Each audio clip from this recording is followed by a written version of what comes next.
Stay tuned to learn great things about Biltwell.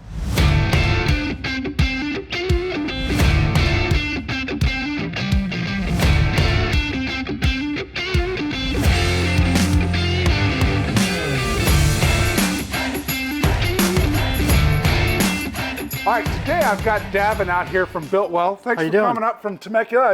Hey, I see you got to ride here and everything, which is ride awesome. everywhere. Real quick, I want to get into a little bit about the story of the company and how Biltwell came to be. Well, the co-founders were a couple of BMX nerds that got a little bit chopper curious, I guess, and they got kind of sick of the daily grind with their other jobs. They were doing agency work, design work, working in the BMX industry, just doing a little bit of everything.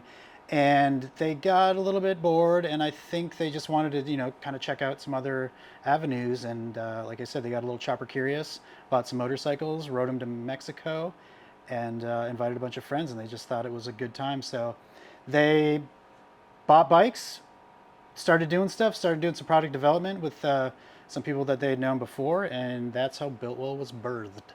It's a really cool story, and it's so reminiscent of so many other companies that, they see a need in the market for something, so they do it for themselves, and then all of a sudden they realize that everybody else wants it, so they just go and start making these products. And, look at where you guys are at today. It's exactly. Awesome. So yeah, there's definitely a hole in the market for us, and we kind of fill that hole nicely, which, worked out well. Yeah, I love your product here in the shop. It flies off the shelf all the time. So you guys are obviously making a great product at an affordable price, and people love it. Yeah, that's the big thing. We just try to be the best product for a good price. A lot of blue collar. I grew up in Michigan, so it's like work was what I did. My whole life, and just trying to make good products that weren't $500. Super expensive. So that's kind of where we found our space and where we tend to exist. Very cool. All right, so let's dive right into this. I know that you're one of the only companies out there that makes both helmets and hard parts. How did that come to be? So we started out as a hard parts company, making seat hinges for choppers, different handlebars, that kind of stuff. And then somebody had the idea to make a novelty 3/4 helmet, put that on the market, and sold out nearly immediately. So we kept developing that one, and it turned into a DOT helmet eventually. And then we added the Gringos, which, the retro helmet with the chin bar on it. And then led up to the lane splitters. And man, we're working on some really cool stuff in the background. Bigger and better things that I can't really talk about yet, but yeah, it all started just with a novelty helmet and trying to do something, a sparkly helmet that looked cute on a chopper. Okay. And kind of turned us into what we are today. And then the hard part side, same thing. It just you buy one bike, you buy another bike, and you buy another bike, so you just always want to keep adding parts. So now we still have some stuff for the old choppers, and like the handlebars that were cool when we were building shitty iron heads in our garage. We still sell those, but then we also sell stuff for the modern bikes all the way up to the new M8 Softails and that kind of stuff. So. And the quality, these things look great. I mean, the paint is nice and flat, the clear coat lays down, it's not all ridged. Great looking inside. I've tried these on a few times, nice and comfortable, stuff like that. So you guys in the back end have done a really great job in designing the product. Yep. And then so these are our new 22.06 helmets. So these meet the newest standard for Europe specifically. That's why, we sell the same helmet all over the world. And a big part of that is because we have a lot of vets in our office. So legally, if let's say you're in the military here in California and you bought this helmet and you got shipped over to Japan or to Germany or wherever, you can legally take this helmet with you and legally wear it there. Where if you have just a DOT helmet, it's technically not legal to wear over there. And bases are pretty stringent on their rules. So, you have to buy a new helmet once you get there. With the ECE DOT standard, it's a global standard for helmets. So you can wear it here, there, everywhere. And then updating to the new standard for 2206 this year, the helmets all got a little bit better. So now they're 3 shell sizes instead of 2.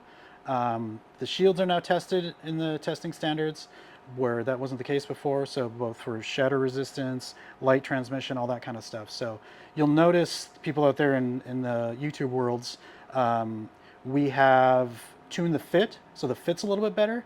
Back in the day, like on the old 22.05 helmets, the medium was a little bit tight and the 2X wasn't really a true 2X. So now with these new improved fit schemes, there should be much improved fit. for these helmets. Very cool. I'm glad to see that you guys are putting the time in to make the great product. The end user, the customer at the end is the one that wins out. Yep, exactly. And there's so much that goes on the development side of things, like that nobody ever thinks about, or you don't see that.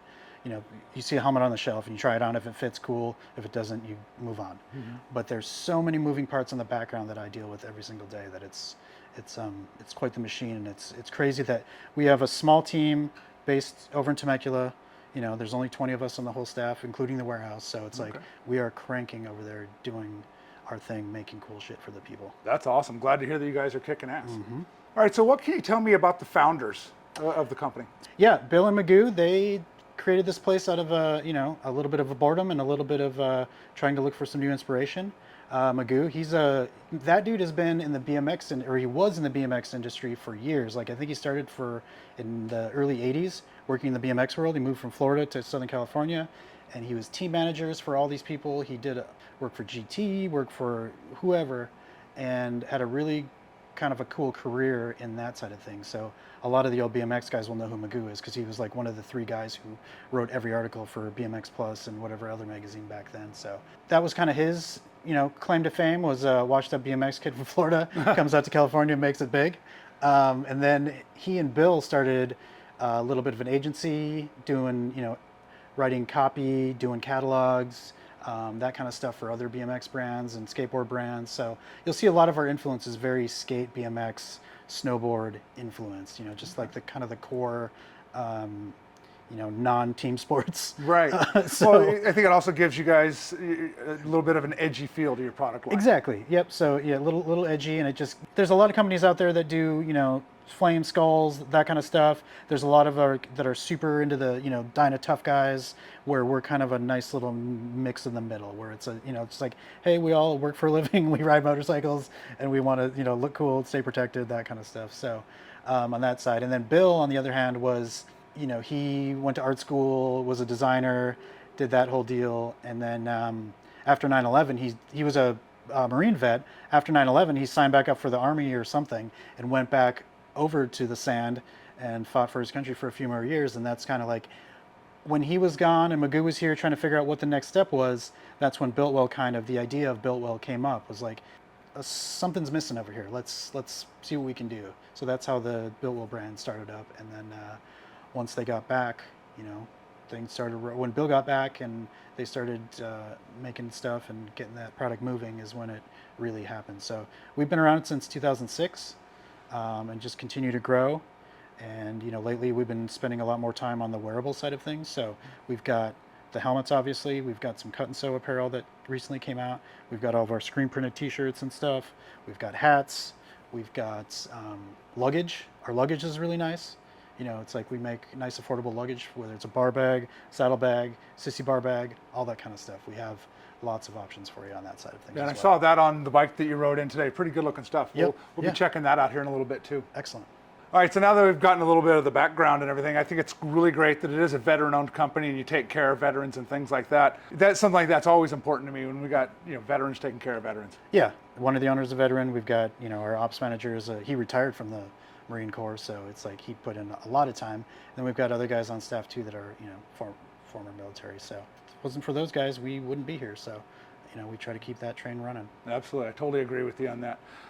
Devin, I'm really glad that you came out today. Absolutely. And thanks for having us. Can't wait till I get you back out here so you can tell me about the stuff that you can't talk about right now. Absolutely, we'll be here. Right on. Well, wait. Don't go anywhere until you like and subscribe to make sure you get notified every time we post our how-to videos, our product reviews, and all of our amazing interviews with your favorite racers and industry icons. I'll see you guys next time.